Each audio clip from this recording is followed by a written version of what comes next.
Hi, I'm Haley Perot, and this is Northwest NEWSWEEK. Kenora officials continue to sound the alarm about a critical shortage of doctors. They say there's a plan to solve the crisis, but the Ministry of Health is the obstacle. The hospital needs a green light from the government, and they need it soon if they're going to prevent an ER shutdown that could cost lives. Lee Noonan has more. We're optimistic and at the same time at the brink and very much at risk of losing that hope very quickly. Dr. Jilly Retson is co-chair of the All Nations Health Partners Ontario Health Team Clinical Advisory Committee. They want approval for their plan to recruit and retain doctors, and they want it fast before the problem gets worse. The number of doctors working at the ER in Kenora has plummeted from 20 down to just 9 in the last 2 years. And those left behind are all splitting their time between the ER and other clinics and at risk of burnout. So many have been just holding on, like doing those extra emerge shifts, holding on from retirement. The degree of, I call it moral distress, that I'm seeing amongst my physician colleagues is at a level which I've never seen before. Lake of the Woods District Hospital's president, Cheryl O'Flaherty, says they're struggling every week to keep the ER open. We cobble together shift coverage with 2 to 3 local docs when we get down to the, fine moments. And then we say, okay, we're good for another day. If nothing changes, they say ER closures are a very real possibility in the near future. It's the first time I've really had to look into the pit of my stomach and think, oh, this is really real. I'm really going to have to lock the doors and tell people that I can't help. And it's a really horrific feeling. Dr. Laurel Snyder is the hospital's emergency services lead. She estimates that they see between 15 and 30 high acuity patients in the ER on a typical day, the kinds of patients who might not make it to the next ER 2 hours away. The committee has developed a new rural generalist model, and they say they've got 10 doctors waiting in the wings and willing to sign on under that plan if it's approved. But Retson says that after a year of negotiating with the Ministry of Health, progress has stalled. We actually have, it seems, all of our ducks in a row and everyone in agreement across the board. So we are perplexed and confused about why there is a delay and a stalling in the negotiations now. We haven't had a negotiation meeting for 2 months. A Ministry of Health spokesperson has responded, saying the proposals are for physician services, and as the Ontario Medical Association is the exclusive representative of physicians practicing in Ontario, formal negotiations with the OMA began on this issue on July 4th. Lee Noonan, TBT News. Meanwhile, there was a positive development this week regarding the healthcare struggles in Rainy River. It comes 2 weeks after the physician group there announced that they'd be pulling out of the hospital at the end of the month. The group was also citing issues with workloads and their contract with the Ministry of Health. We received word from Rainy River Mayor Deb Ewald that Riverside Healthcare, which runs the hospital, has managed to schedule enough doctors to keep the ER open for the month of October. They'll be relying on a combination of doctors from the Fort Frances Hospital and temporary locum doctors from other areas. Federal NDP leader Jagmeet Singh announced this week that he has ripped up the supply and confidence agreement with the Liberal government. The region's Liberal MPs say they're disappointed by the move. Justin Hardy has the story. A massive announcement changing the climate of federal politics. Fact is, the Liberals are too weak, too selfish, and too beholden to corporate interests to fight for people. They cannot be the change. They cannot restore the hope. They cannot stop the Conservatives, but we can. The supply and confidence agreement was put in place March of 2022, but has now been ripped up by NDP leader Jagmeet Singh. The deal saw the NDP supporting the Liberals in confidence and budgetary matters, while the Liberals committed to the NDP's legislative priorities. With this deal gone, opposition parties could topple the government. Thunder Bay Superior North MP and Cabinet Minister Patty Hajdu says that the news from the NDP was an unwelcome surprise. I think Canadians expect Parliament and parliamentarians to work together, and it's disappointing that the leader of the NDP is, playing politics while Canadians are expecting us to deliver for them. And When I, as a member of parliament, that's my job. My job is to deliver for the riding, make sure that I am able to express the riding's thoughts and perceptions of what's happening in the world and their need and as a region. Thunder Bay Rainy River MP Marcus Pawlowski says he doesn't believe an election is imminent, but he does expect to see things get more interesting in the House of Commons. The plot thickens in Ottawa. There's going to be a lot more politics going on in the coming months, and a lot more jockeying on every single issue to see what gets through and what doesn't get through. And I think like every party's kind of assessing where they are in terms of their current popularity and whether they see it as going up or down. Is this the time to call an election, or is it better we do it in 6 months? And that's really unfortunate. There have been continued calls from Conservative leader Pierre Poilievre to end this deal. Dougal Media reached out to Conservative MP Eric Malillo, but he was unavailable for comment. Justin Hardy, TBT News. It wasn't the start of the school year that students in Nipigon and Red Rock were hoping for. All students in those communities were locked down for just over an hour Wednesday afternoon because of a threat made against an individual. OPP say they were able to apprehend a suspect and the lockdowns were lifted. Few details have been released about the threat and police continue to investigate. Kiiwetinoong MPP Saul Mamakwa responds to a devastating fire last week in his riding. The blaze left 6 families without a home in Fort Severn First Nation. He says it's well past time for the government to step up. I'm just beyond, thoughts and prayers. Government should be beyond that already, and we cannot continue to say those things and without any action. Although thankfully there were no casualties, Mamakwa says the fire is still a tragedy for the isolated First Nation and the families that were living in the 6-unit residential building. He says it's infuriating to keep asking for proper firefighting resources, training, and funding for First Nations. Mamakwa says jurisdiction can't be an excuse to do nothing. He wants to see federal and provincial governments working together to tackle the issue. When you do not have any infrastructure, any capacity,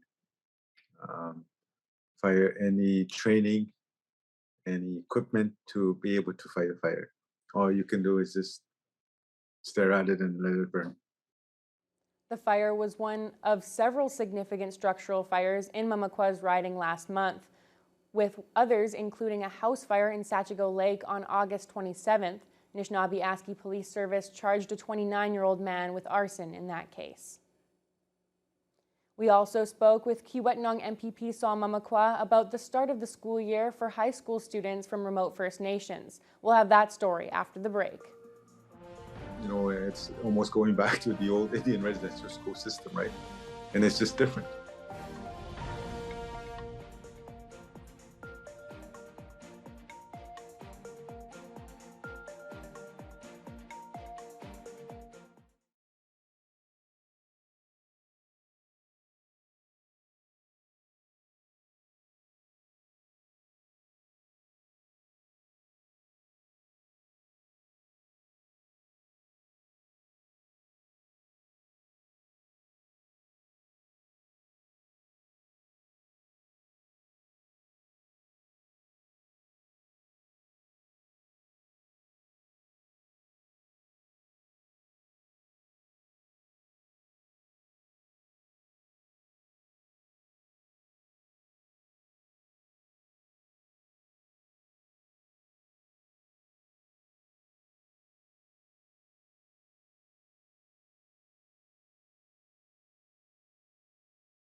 The first day of school isn't full of excitement for everyone. In remote communities all over the north, parents said goodbye to their kids who have to leave home to attend high school hundreds of kilometers away.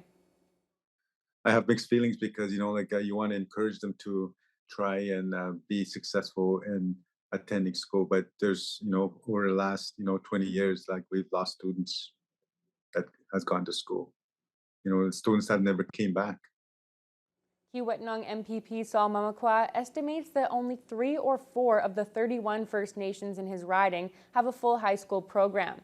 Pikangikum First Nation is one of the few communities where students can earn a diploma at home. For the rest, going away to school means facing a fear of violence and the uncertainty of being apart from loved ones. The message to youth is to keep going. It's to keep on living because we need them. We need you. They don't want to build high schools in the north. They don't want to build cheaper residences in the north. They don't want to pay for the teachers to come up in north. It's almost going back to the old Indian residential school system, right? And it's just different. Mamakwa wants to see a high school in every First Nation. In the meantime, he wants First Nation students to flourish wherever they are. He says he's grateful for initiatives like Wake the Giant and encourages locals in places like Thunder Bay and Sioux Lookout to offer a warm welcome to students from remote communities. The region lost its 5th funeral home in 2 years. Fawcett Funeral Home in Geraldton has closed its doors. It had been for sale for the past few years with little to no interest. Justin Hardy has the story. After 2 years of being listed for sale without any interest, Fawcett Funeral Home owner Norman Gelano made the decision to close the long-standing business and begin his retirement. Gelano has been operating Fawcett Funeral Home for 36 years. It's been an honor and a privilege to have served, you're going to make me cry now, to have served so many families in the area since we've been here, since we got here in 1988.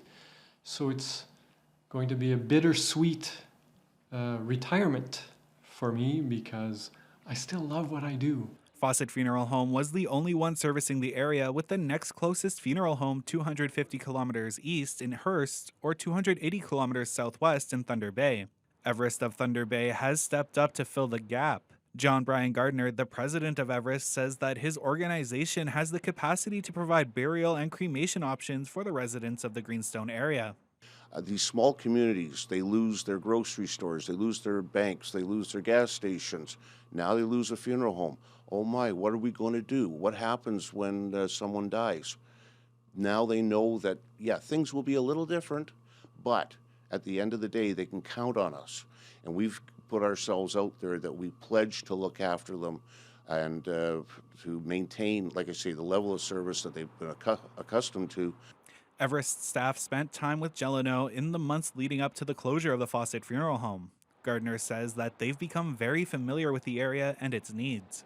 Justin Hardy, TBT News. Nipigon residents are dealing with the closure of the town's beer store as of this Saturday. Many still have questions about what that means, but the local minor hockey team does have a solution for one of the concerns faced by the community. Residents are no longer able to shop and return empties at the Nipigon beer store. One major concern raised by residents about the closure is the lack of options for returning liquor, wine, and beer containers. There is still a local option for people looking to avoid a long drive with their empties. Mayor Suzanne Kuko says the Nipigon Elks have a long-standing partnership with the township that allows them to fundraise with deposits from alcohol containers collected at the local recycling depot. Those recyclable deposit bottles and cans will be taken from by the hockey program, the minor hockey program, and be used for fundraising there. So I've been in touch with the president of Elks Hockey and have discussed that with him. And he's, they're the volunteers that are involved in taking those deposits and bringing them back are interested in still doing that, even though they would have to bring them probably to Thunder Bay or Dorian. The LCBO convenience outlet at the Canyon Country General Store near Dorian also accepts some empties, but does not have the capacity for large quantities. Also, Greenstone residents are dealing with the closure of their local beer store. Two of the main concerns raised by residents there are the loss of jobs and the lack of recycling options. Geraldton's Beer Store is one of 3 rural locations to close in Northern Ontario after the province opened up beer and wine sales to convenience stores. Greenstone Mayor James McPherson says that losing jobs in a small town is always disturbing. He adds that the closure means not having a dedicated service for collecting recyclables. We now have to deal with that waste to landfill. Instead of being recycling, we're all talking about we need to recycle. We're going to be getting more waste. It's going to take time up of our municipal workers. It's going to take space out of our landfills. Our landfills are already getting near capacity. This is just, it's tough for a small community. Kenora Rainy River MPP Greg Rickford announced new funding for an innovative Dryden business.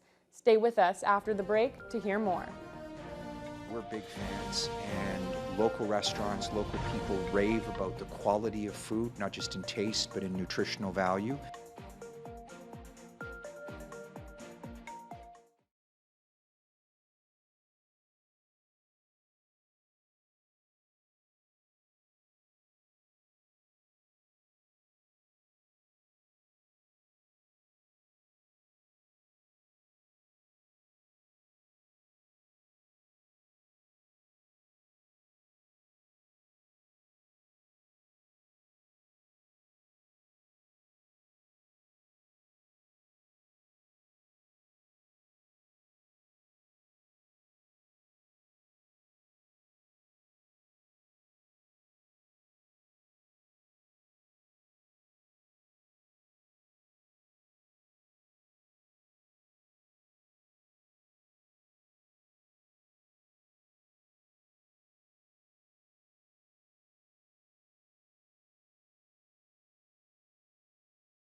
A Dryden-based indoor agriculture social enterprise has received $500,000 from the Northern Ontario Heritage Fund. The money is going to support 2 projects at the company, which the founder says will improve efficiency and crop yield. Justin Hardy reports. Greg Rickford, Kenora Rainy River MPP and Ontario Minister of Northern Development, was in Dryden to announce $500,000 from the Heritage Fund to support 2 projects at Agri-tech. Rickford called the business a crowning jewel for the city of Dryden. We're big fans, and local restaurants, local people rave about the quality of food, not just in taste, but in nutritional value, and the kind of technology that's putting Dryden, tying Dryden to its agricultural roots. We couldn't be more proud of Benjamin and Fabian, and proud to support their operations. Half of the funds are going to support Agri-tech North in developing an innovative multi-layer greenhouse envelope. The other $250,000 has been allocated to the business for developing an innovative thermal system for cost-effective year-round food production at its indoor growing facilities. CEO Benjamin Fagan says that the support from NOHFC has been crucial as the company continues to innovate. Our current trajectory as far as realizing these innovations wouldn't be possible without the support of the NOHFC and similar programs. And it's truly expedited these technologies' pathway to market. And so we hope to see these in the marketplace and available to other growers by 2025. Aside from boosting food production in the region, Agri-tech also has plans to create opportunities for young people to learn about the company's take on agriculture. Justin Hardy, TBT News. School is underway for Pikangikum's first cohort of future teachers. The remote First Nation has partnered with Queen's University to offer in-community training and education for members who want to become teachers. Pikangikum First Nation has roughly 1,200 students in the community on any given school day. That means a serious need for teachers. Previously, those who wished to become teachers had to travel out of the community to get their education. Amanda Sanawap, Assistant Director of Education for Pikangikum's Education Authority, says this new program means more people can consider teaching as a career path so that the community can have its own members teaching their children. That's our aim. That was actually why we did this, why we went to Queen's University. We were looking at different universities across Canada to see which ones would best fit our community. So Queen's was probably the best fit, which is why we went to them. And our aim has always been to have qualified teachers out of our community to teach our children. Sanawap adds that the biggest benefit to the program is that the students can still work and be a part of the community while they study. A refugee program in Agri-tech has seen dozens of Ukrainians relocate there after fleeing the violence back home. We caught up with one family to see how they've been settling in. Lee Noonan has this report. As the Russian invasion of Ukraine drove more and more people to flee their homes there, Resolute Forest Products and the Agri-tech Economic Development Corporation teamed up to bring some of those refugees to Agri-tech and set them up with work at the mill. Alex Bakal is one of those refugees. Grandma is still in Ukraine, and unfortunately all of my grandma passed away in April, and we was unable to going and see her, because the distance, because the war. Alex came to Agri-tech a year and a half ago and was joined by his parents and younger sister Nicoletta last summer. Alex started out working at the mill and his mother Valentina still works there. He's now putting his economics background to use at the AEDC. They're supporting his father Ivan, who can't work anymore, and 16-year-old Nicoletta, who just finished her grade 10 here. At the beginning it was a little bit hard because of my English, my language barrier. But with the time, when I get used to it, it went pretty well, yeah. Nicoletta spent years studying art back home, and although there are no art classes for her to take in Agri-tech, she's committed to her craft and says her teachers have been very supportive, even helping her get her paintings shown at a group exhibit of high school art at the Thunder Bay Art Gallery. It was such a great feeling when you walk in and you see all your paintings there, and there were some people that were watching at them and they were describing and saying how amazing this art is. I was feeling just, whoa, that's so great. That's an amazing feeling. The Bakal family are among roughly 80 Ukrainian refugees the AEDC estimates are now living in and around Agri-tech. Having a good number of compatriots in one place has made it easier to adjust, according to Alex. It's help everybody just to feel more comfortable, because when you're coming in a new place and you're just alone, it's about habits, it's about traditionals, it's about some rules, what are you comfortable with. While Valentina and Ivan don't speak much English, they have no trouble communicating how proud they are of the success their children have found here in Canada. And both siblings say Agri-tech is starting to feel like a second home. Lee Noonan, TBT News. FireCon was in Thunder Bay this week, with firefighters from across the region getting to experience the Mobile Fire Training Unit. It allows attendees to practice with an a lifelike emergency scenario. Jaden Billick has more. The 5-day FireCon, put on by the Ontario Association of Fire Chiefs in Thunder Bay, displays live demonstrations, trade shows, online training courses, and occurrences firefighters can experience while on the job. Fire Chief David Paxton says this program is now seeing individuals from Southern Ontario and the United States taking notice to the certification offerings they're able to provide this year. So this year we offered NFPA 1033, so investigator. Instructor 1, which is 1041. We're offering a new pilot project for hazmat, NFPA 470. They're transitioning that program, as well as common passenger vehicle. Instructors come to the city of Thunder Bay from all over Ontario. This day was all about the Mobile Live Fire Training Unit, which is one of 2 currently operating in the province. Deputy Fire Marshal of Training, Certification and Public Education, John Macbeth, has been with the Office of Fire Marshal for 5 years. He describes what the trainees are learning from this lifelike exercise. This unit is doing live fire training here at FireCon. Over 30 plus years of training here in Thunder Bay, and really an opportunity to put firefighters, over 700, through some of the paces of live fire training. We'll train over 6,000 firefighters this year alone on these units here across the province, and really giving opportunity for firefighters to go in, practice some of the skill sets necessary, and then if there is any correction that needs to happen, the benefits of the mobile live fire training units is that we can stop the training, pause it, bring them outside, regroup, and then send them back in. Most of the volunteering individuals are here to meet the mandatory certification minimum deadline for 2026. Thunder Bay is a great central location for firefighters in smaller communities who otherwise wouldn't have the bodies to fill training courses of this particular caliber. These heroes will have the chance to share information learned with their co-workers back home.